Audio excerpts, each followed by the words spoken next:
ಮೊನ್ನೆ ಹೀಗಾಯಿತು ನೋಡಿ.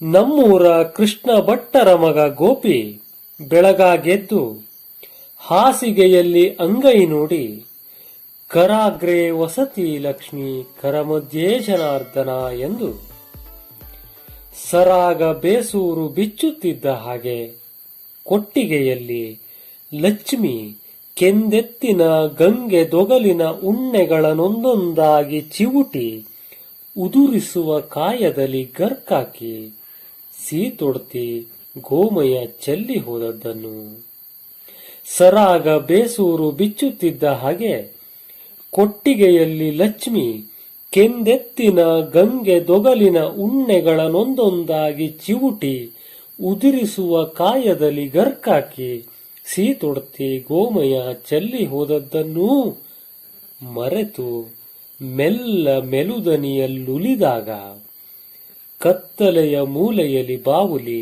ಕಿಚಕ್ಕೆಂದು ನಕ್ಕಿತು.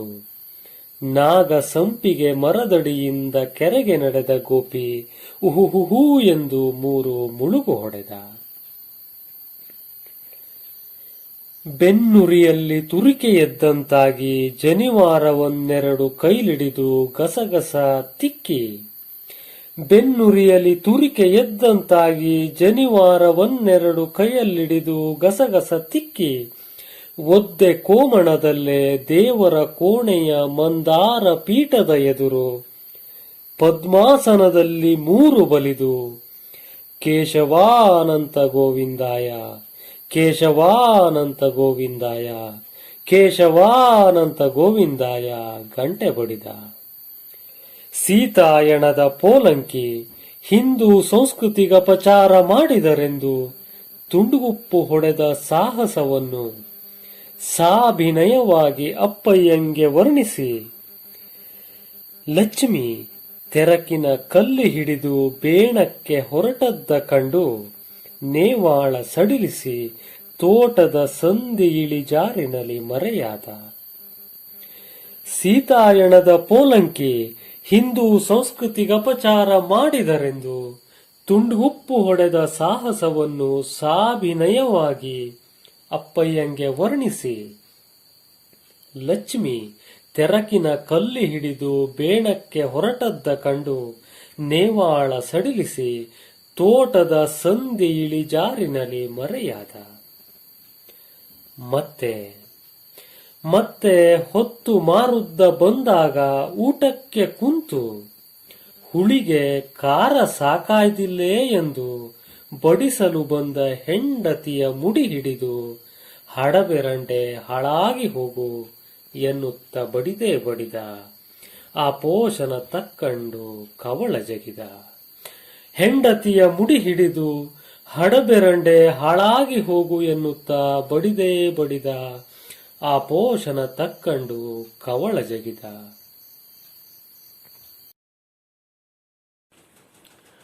ಗೋಪಿ ಮತ್ತು ಸೀತಾಯಣ GS ಅವಧಾನಿಯವರ ಗಂಗೋತ್ರಿಯ ಹಕ್ಕಿಗಳು ಸಂಕಲನದಲ್ಲಿರುವ ಒಂದು ಕವಿತೆ. ಅವರ ಬಹುತೇಕ ಕವಿತೆಗಳಲ್ಲಿರುವ ಹಾಗೆ ಸ್ಥಳೀಯ ಪದಗಳ ಸಾಲುಗಳ ಪ್ರಯೋಗ ಸರಳವಾಗಿ ಹೇಳ್ತಾ ದಿಢೀರ್ ತಿರುವೊಂದನ್ನು ಕೊಟ್ಟು ಪದ್ಯವನ್ನ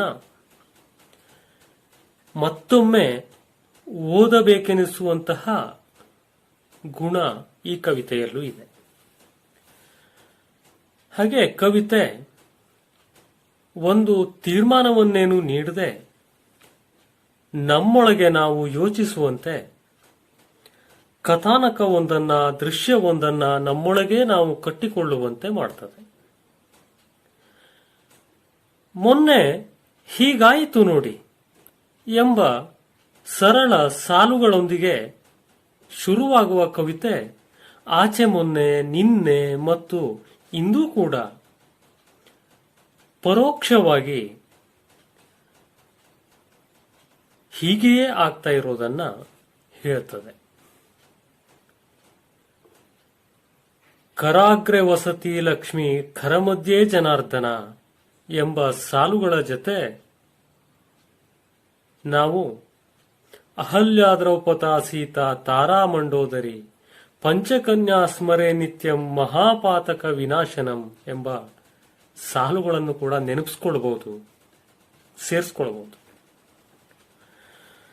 ಸಾಮಾನ್ಯ ಎಲ್ಲಾ ಊರು ಕೇರುಗಳಲ್ಲಿ ಇರಬಹುದಾದಂತಹ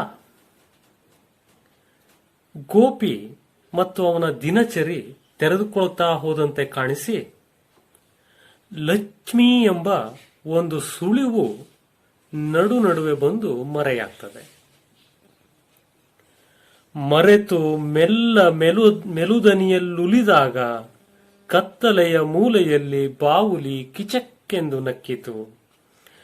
ನಾಗ ಸಂಪಿಗೆ ಮರದಡಿಯಿಂದ ಕೆರೆಗೆ ನಡೆದ ಗೋಪಿ ಉಹುಹುಹು ಎಂದು 3 ಮುಳುಗು ಹೊಡೆದ ಎಂದು ಒಂದು ಸಣ್ಣ ನಿಗೂಢತೆಯನ್ನು ಕೊಡ್ತದೆ. ಮುಂದೆ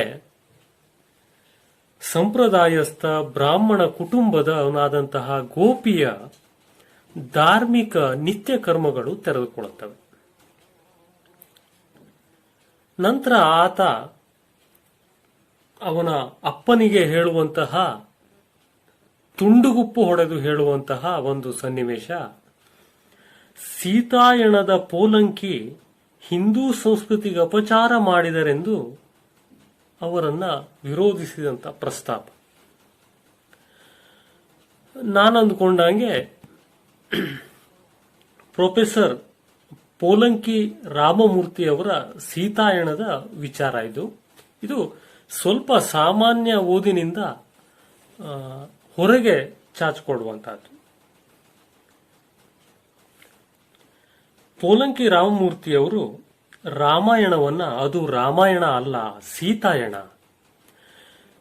ಸೀತೆಯ ಪಾತ್ರವೇ ಮುಖ್ಯವಾಗಿರುವ ಕಥಾನಕ ರಾಮಾಯಣ ಆಗೋದಕ್ಕೆ ಹೇಗೆ ಸಾಧ್ಯ ಎಂಬಂತ ಗಟ್ಟಿಯಾದ ವಾದವೊಂದನ್ನು ಮುಂದಿಟ್ಟಿದ್ರು.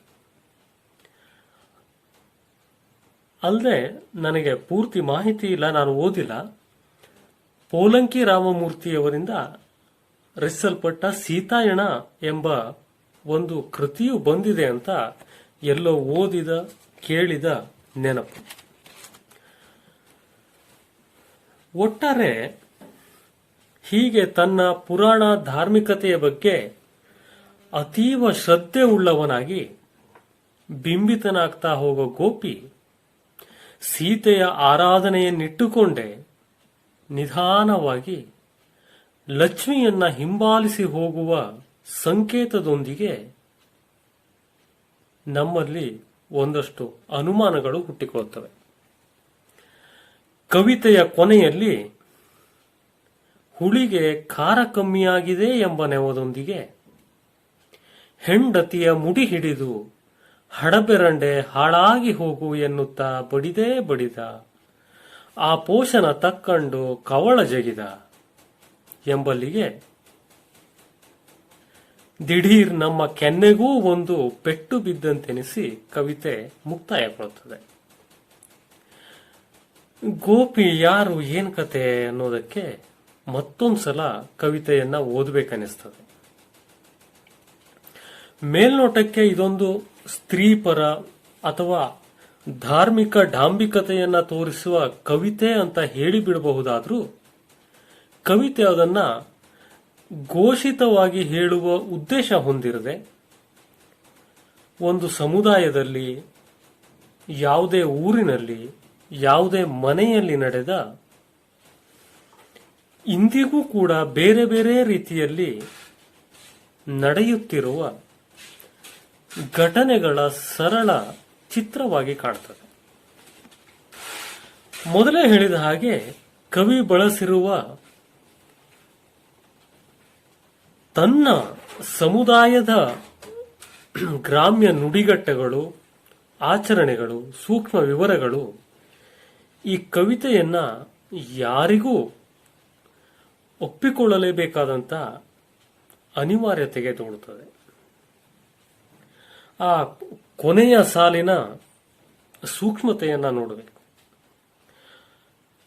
ಆಪೋಷಣ ತಕ್ಕಂಡು ಕವಳ ಜಗಿದ ಅನ್ನೋದು, ತಾನು ಹೆಂಡತಿಗೆ ಬೈದ ತಪ್ಪಿನ ಅರಿವು ಗೋಪಿಗಿದೆ.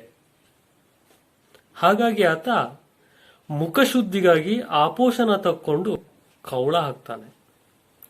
ಇದೂ ಕೂಡ ಒಂಥರ ಸೂಕ್ಷ್ಮವಾದ ವ್ಯಂಗ್ಯ, ವಿಡಂಬನೆ. ಈ ಕವಿತೆ ಕೇವಲ ಗೋಪಿಯೊಬ್ಬನ ಸಂಗತಿ ಏನಲ್ಲ. ಇಂದಿಗೂ ಎಲ್ಲ ಧಾರ್ಮಿಕತೆ ಸಂಪ್ರದಾಯಗಳಲ್ಲೂ ಇಂತಹ ಟೊಳ್ಳುತನ ಇದೆ.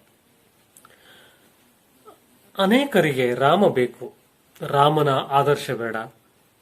ಸೀತೆ ಬೇಕು, ಸೀತೆಯೊಳಗಿನ ಸಂವೇದನೆ ಬೇಡ. ಗೀತೆ ಬೇಕು, ಗೀತೆ ಬೋಧಿಸುವಂತಹ ಬದುಕು ಬೇಡ. ಒಟ್ಟಾರೆ ಧಾರ್ಮಿಕತೆಯನ್ನ, ದೇವರನ್ನ, ಸಂಪ್ರದಾಯವನ್ನ ತನ್ನ ಅನುಕೂಲಕ್ಕೆ, ಸಂದರ್ಭಕ್ಕೆ ತಕ್ಕ ಹಾಗೆ ಬದಲಾಯಿಸಿಕೊಳ್ಳುತ್ತಾ, ಬಳಸಿಕೊಳ್ಳುತ್ತಾ ಹೋಗೋದು ಮನುಷ್ಯನ ಮೂಲ ಸ್ವಭಾವಗಳಲ್ಲೊಂದು ಬಹುಶಃ. ತನಗೆ ತನ್ನ ಶ್ರೇಷ್ಠತೆಗೆ ಬೇಕಾದಾಗ ಒಂದು ಸಂಪ್ರದಾಯ, ಬೇಡದಿದ್ದಾಗ ಇನ್ನೊಂದು ಸಂಪ್ರದಾಯ. ಇದು ಧಾರ್ಮಿಕತೆಯ ಟೊಳ್ಳುತನವೋ ಮನುಷ್ಯನ ಟೊಳ್ಳುತನವೋ ಹೇಳೋದು ಕಷ್ಟ. ಬಹುಶಃ ಎರಡೂ ಇರಬಹುದೇನೋ. ಇಂಥ ಕವಿತೆಗಳಾದರೂ ನಮ್ಮನ್ನ ಆಗಾಗ ಚುಚ್ಚಿ ಎಚ್ಚರಿಸ್ತಾ ಇರಲಿ ಅನ್ನೋದೊಂದು ಆಶಯ. ಧನ್ಯವಾದಗಳು.